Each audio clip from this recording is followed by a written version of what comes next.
If you can feel the weather getting warmer and it's got you thinking about summer, but you're not feeling great about the current shape you're in, then there's 5 stages I'm going to run you through which have a big impact on how lean and muscular you look in a short time frame. Because let's be honest, we're impatient, we want it now. And while you can't rush building muscle naturally, you can rush the shit out of fat loss. But it's difficult, it's unsustainable, and it's not the healthiest way to go about things, but I'd be lying if I said I haven't done it before. This works best if you've built some muscle already. So if you've been going to the gym consistently for a year or more and you've been lifting weights, this will help you look more muscular as you lose a load of body fat. 8 weeks is probably the longest you want to go with this approach. Stage 1, define your goal body fat and manage your expectations. So this should get you excited, but it's also the part where you get realistic. And the first thing you need to do is acknowledge your current shape. If you're around 25 to 30% body fat or more, you aren't going to get ripped with abs in 8 weeks. But that's not to say you won't feel amazing for knocking off a few kilos and trimming up a bit. And it can set you up with being well on your way to get there eventually. Work with what you've got. Look at my client Dave, who lost 38 pounds in 12 weeks. This is an incredible result. Yeah, he doesn't have abs, but that doesn't mean shit. Social media has screwed us with standards a bit. He's had to work way harder to get to this point than a lighter guy who only needed to lose 15 pounds to get shredded. It doesn't always need to be about abs. The important thing for me with this is he's cleaned up his diet, he's got into a good routine with the gym, and feels much fitter and healthier. That's what it's about. If you are around the 15 to 20% region, then you aren't that far away from the shape a lot of guys have in mind when they think about this, which is about 10 to 12% body fat. It comes with a catch though. Stage 2, prepare for difficulty. How much can you suffer? Some people have to destroy themselves to get really lean. And when they get there and try to hold it, they don't feel good because it's so far away from where their body naturally wants them to be. Other people, like those who are naturally slim or guys who don't have massive appetites, may find it easier, but gaining weight and building muscle is harder. We all have different appetite signals, and this can have a massive impact on how you handle dieting. Ghrelin is the hunger hormone. It's that pulse you feel in the pit of your stomach when you get hungry. Leptin is the opposite. It's produced in fat cells and signals satiety when you're full. When we reduce calorie intake and increase energy expenditure, ghrelin levels are going to rise. You'll feel hungry more frequently. At the same time, leptin levels fall, meaning you begin to feel hungry again not long after you've just ate, or even immediately after. Not a fun time. And with leptin being produced in fat cells, this means the leaner you get, the more it's going to impact you. It's usually not too bad at first, but the deeper you get into fat loss, you'll know about it. This is where you need to be careful that you don't binge and develop a bad relationship with food. You can balance these hormones out a little bit with strategic refeed days. This is where 1 or 2 days of the week you have more carbs, which helps boost leptin levels, keeping you satisfied and giving you a boost in energy and morale. Some people genetically have higher levels of ghrelin and lower levels of leptin. So when these people do get really lean and hit their goal body fat, even after they've increased their calories to maintenance, meaning they're not going to lose any more weight, they're just going to stay the same. They can't hold it for long because they're still really hungry and not getting that full feeling unless they eat much more. And this is why some people will find it more difficult. These levels change due to emotional stress too. Some people need to eat more junk food when they're going through turmoil. Others, like myself, completely lose appetite and can't eat. It doesn't mean you're destined to be in bad shape. It just means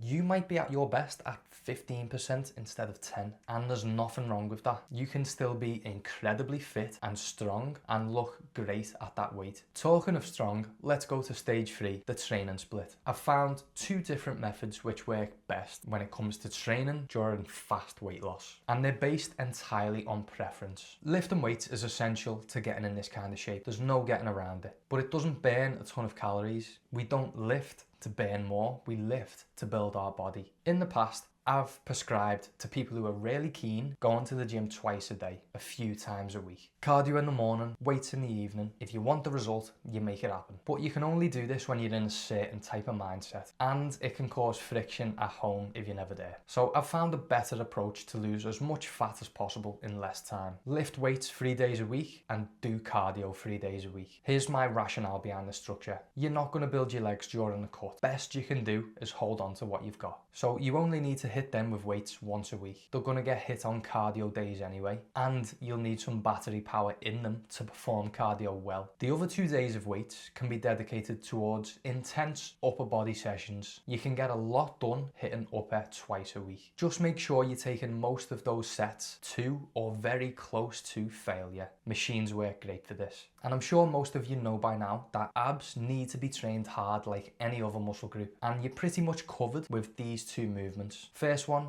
cable crunch. These are a great way to load some weight onto the abs and especially hit the upper 4. The second one, any movement where you raise your legs or your knees will hit the bottom 2, but it also still just smashes all of the abs. If you build really good control with these movements, you'll feel everything working. Here's an example of what I do in those free lifting sessions. Feel free to pause and screenshot this. And then for cardio, we're gonna mix it up a bit. Day 1, let's get outside for a long, steady run. 45 to 60 minutes. Doesn't matter the distance, just move. If you don't wanna run, you could do an hour on the bike, indoor or out. Day 2, let's do a classic old school bodybuilding one. Get on the Stairmaster for 30 to 45 minutes. Just put a podcast on and zone out. Day 3, let's throw in a little bit of variety and do some intervals on the ergs. So 2/3 of your cardio is low intensity, steady state, and 1/3 is faster paced and gets the heart rate up a bit. That's a nice mix. You're gonna feel fit and have a high energy expenditure adding this into your week, while keeping yourself covered on the lifting side of things and pushing it with the weights. But if you wanted to lift weights 5 times a week, because that's the way you like to train, you could squeeze in some cardio on the same day, maybe even in the same session. It just eats into your schedule and time a bit more doing it that way, so it just depends on what you've got going on in life. Stage 4,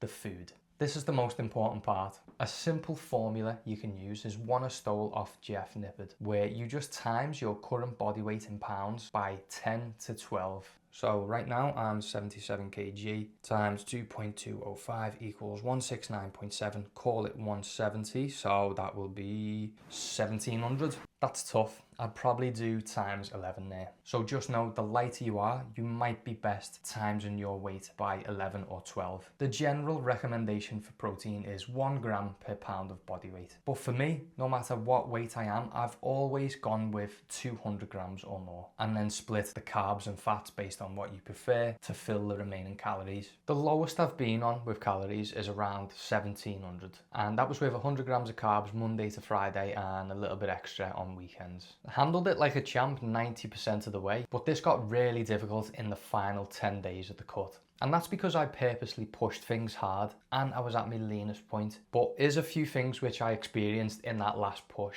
My vision was going blurry. So I'd be out on a walk through a wooded area by my house and I'd have to squint at the ground because I couldn't see clearly. That was weird, and it's happened every time I've done a cut in that final week. I also couldn't concentrate on anything. Even having a conversation or listening to my wife, Vanessa, was harder than usual. Only messing, she watches these videos. But you kind of go a bit numb to emotion. So if you've got a job where you're interacting with people face to face and you need to be high energy, this is going to be tough. You're probably not going to want to feel like this. If you're a remote worker at home, you can get away with slacking off a little bit. The next one, 99% of your thoughts revolve around food. The next meal, what's it gonna be? How long will it keep me satisfied? It's mad how much food takes over your thoughts. It does inspire you to get creative with recipes though, to get as much flavour and fullness as possible with the calories you've got to work with. This next one's sad. I found some nights I just wanted to go to bed at 8:30 p.m. just to get that day over and done with so I could wake up and have breakfast.